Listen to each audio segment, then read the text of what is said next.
Hello guys, இன்றைக்கி வீடியோவில் பார்க்க போனால் கரும்பு செடி பொங்கல் வாங்கின பேலன்ஸ். இந்த கரும்பை வந்து நான் கோகோ பீட்டில் போட்டு இந்த குட்டி பாக்ஸில் வச்சேன். இது ஒரு 10-15 நாளில் வந்துச்சு, 2 வாரத்தில் வந்துச்சு. அதுக்கப்புறம் நான் மண்ணில் எடுத்து வளைச்சிட்டேன். பாருங்கள், நான் 2 வச்சிட்டேன். இது வந்து 25 கிலோ ரைஸ் பேக்கு. நான் ஒன்றே தான் வைக்கணும்னு நினச்சேன், ஆனால் 2 வச்சிட்டேன். அப்புறம் எப்படி வேர் வந்திருக்குன்னு பாருங்கள். கோகோ பீட்டில் போட்டால் சீக்கிரமாக வந்துடும். இதுவே மண்ணில் போட்டிங்கன்னா 1 மாதம் கிட்ட ஆகும்.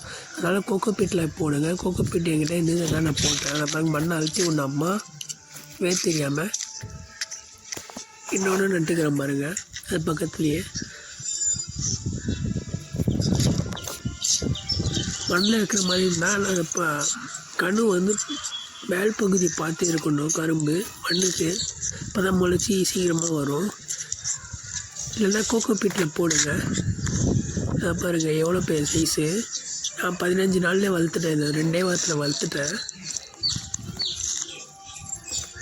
வேஸ்ட்டாக இருக்கிற கரும்பை தூக்கி போடாமல் இந்த மாதிரி வீட்டிலேயே எப்படி கரும்பு பார்க்கலாம்.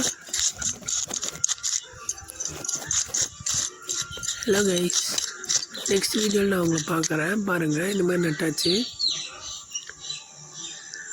பார்ப்போம் எப்படி கரும்பு நல்லா வளர்ந்து பார்ப்போம்.